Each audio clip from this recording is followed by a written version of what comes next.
Peshawar high court ने मखसूस नशिस्तों के हवाले से इलेक्शन कमीशन के फ़ैसले की मोर और लेस कहना चाहिए कि तौसीक कर दी और पाकिस्तान तहरीक इंसाफ या सुन्नी इत्तेहाद कौंसिल की दरख्वास्तें खारिज कर दी। जो आर्गूमेंट था उनका, उसके ज़्यादा फोकस मुझे लगा इस बात के ऊपर है कि क्योंकि सुन्नी इत्तेहाद कौंसिल ने इंतखाबात में हिस्सा नहीं लिया तो क्या वो सियासी जमात है। ये एक इंटरेस्टिंग था मेरे लिए, क्योंकि सियासी जमात तो बहरहाल है, हम ये कह सकते हैं कि उनके पास पार्लियामेंट्री पार्टी मौजूद नहीं है या उनके सिंबल के ऊपर किसी ने इंतखाब नहीं जीता, लेकिन क्या उनके सियासी जमात होने के ऊपर सवाल उठाया जा सकता है। ये एक इंटरेस्टिंग पॉइंट है जिसको आज के प्रोग्राम में जिस पे बात करेंगे। दूसरा नुक्ता, 20 मार्च को एक अमरीकी ऐवान नुमाइंदगान के अंदर डोनाल्ड लू, जिनकी वजह शोहरत यह है कि साइफ़र के हवाले से असद मजीद साहब ने जो मरासला भेजा पाकिस्तान में, उसके अंदर उन्होंने तज़किरा किया कि डोनाल्ड लू ने उनसे एक गैर पार्लिमानी या कहना चाहिए गैर सफारती अंदाज़ के अंदर ये कहा कि इमरान खान की हुकूमत अगर हटा दी गई तो फिर तो हो सकता है कि पाकिस्तान को माफ़ी मिल जाए, अगर नो कॉन्फिडेंस कामयाब नहीं होती तो फिर माफ़ी मिलना मुश्किल है। 20 मार्च को उनकी एक टेस्टमनी होगी जिसमें पाक अमेरिका ताल्लुकात के ऊपर बातचीत होनी है। कभी इम्कान यह है कि साइफ़र का मामला भी और पाक यूएस रिलेशन भी उसमें ज़ेर बहस आएंगे। वहाँ सवाल जवाब उठेंगे तो यकीनन उनको ये बताना पड़ेगा कि असद मजीद से उनकी क्या बात हुई। ये पहला हिस्सा मोर और लेस वही होगा जो असद मजीद ने, जो पाकिस्तान के बाद में सेक्रेटरी खारजा भी रहे, उन्होंने लिख के तहरीरी तौर पर पाकिस्तान को भिजवाया कि इसके ऊपर हमें डिमार्च करना चाहिए। डिमार्च का मतलब ये था कि उन्होंने कहा कि अमरीकी सफारतकार ने गैर सफारतकार की हैसियत से उनके आदाब हैं उससे हट के कुछ अल्फाज का चुनाव किया, तो हमें इसके ऊपर एहतजाज फॉर्मली रजिस्टर कराना चाहिए। ये असद मजीद कह चुके थे, इसलिए वहाँ तक का हिस्सा तो 100% दुरुस्त है। पाकिस्तान तहरीक इंसाफ का इसके ऊपर या इमरान खान का मौक़िफ़ ये था कि उसी साइफ़र की बिना के ऊपर उसको बुनियाद बनाकर उस वक्त के आर्मी चीफ जनरल बाजवा ने उनकी हुकूमत गिरा दी। ये इंटरेस्टिंग होगा कि इसके ऊपर कोई सवाल जवाब होता है या नहीं होता, अगर होता है तो फिर उसका जवाब क्या आता है।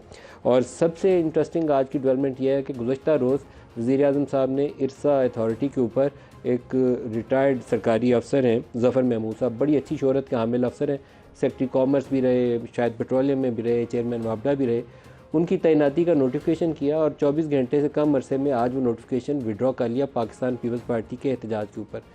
शायद शहबाज साहब की जो वज़ारत उज़्मा का सफ़र होगा उसमें हमें ये चीज़ें बार बार देखने में मिलेंगी। एक उनका इस्टेब्लिशमेंट के ऊपर इन्हिसार और दूसरा पाकिस्तान पीपल्स पार्टी को खुशी रखना, उनको राज़ी रखना हर मामले के अंदर। ये दो बड़े इश्यूज़, बड़े चैलेंजेस होंगे उनके सामने। आज के प्रोग्राम में जो दो मेहमान शख्सियात हमारे साथ हैं जिनसे इन तमाम पे बात करेंगे, वफाकी वज़ीर इत्तलात अता तारड़ साहब हमारे साथ हैं। अता तारड़ साहब, आपको मुबारकबाद भी और बहुत शुक्रिया भी हमें ज्वाइन करने के लिए। सलमान नकम राजा साहब पाकिस्तान तहरीक इंसाफ के रहनुमा हमारे साथ लाहौर से हैं, आपको भी राजा साहब वेरी वार्म वेलकम।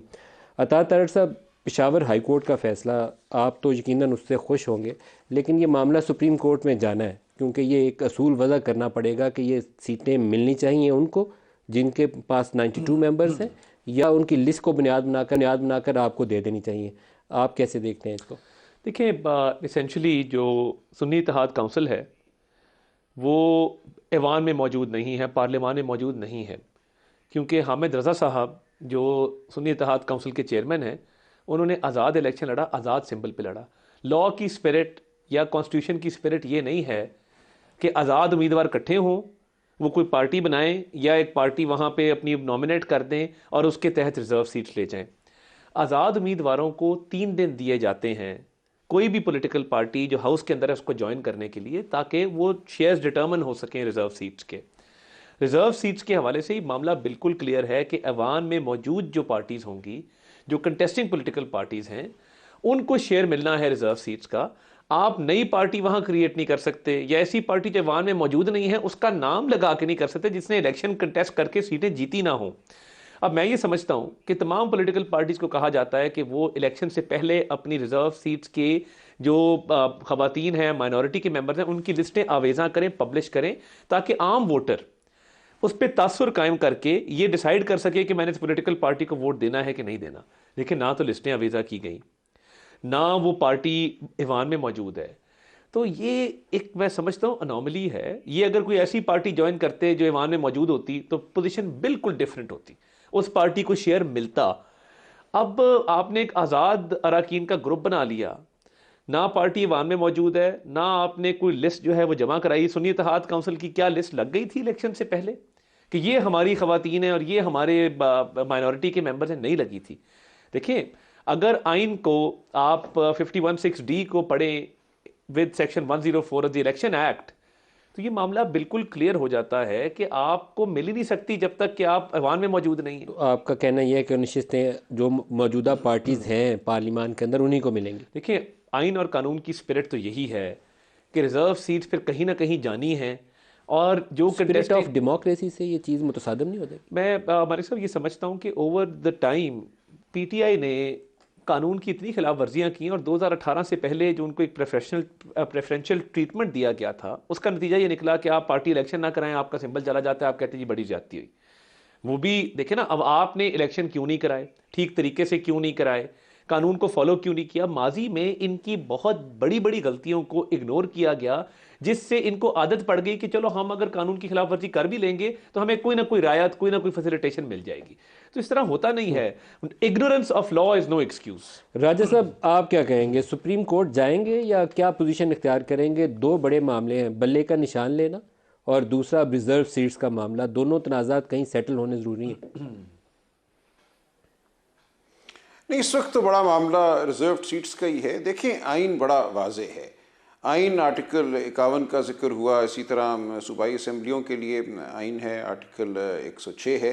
देखिए, वो ये कहते हैं आर्टिकल कि जितनी सीटें एक जमात जीतेगी जनरल इलेक्शन में, उसी तनासब से उसको रिजर्व सीट्स मिलेंगी, यानी कि जो मखसूस नशस्तें हैं ख़वातीन की और अक़लियतों की, उसी तनासब से मिलेंगी, उससे ज़्यादा नहीं मिल सकती जिस तादाद में सीटें जीती गई हैं जनरल इलेक्शन में।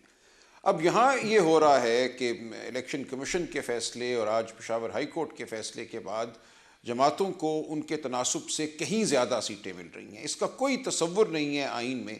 खैबर पख्तूनख्वा असम्बली में सुन्नी इत्तेहाद काउंसिल या PTI की 87 सीटें हैं 115 में से। अब उनको उन सीटों के बदले में मखसूस नशस्तों में से कुछ भी नहीं मिलेगा, जबकि 60 के करीब मखसूस नशस्तें हैं।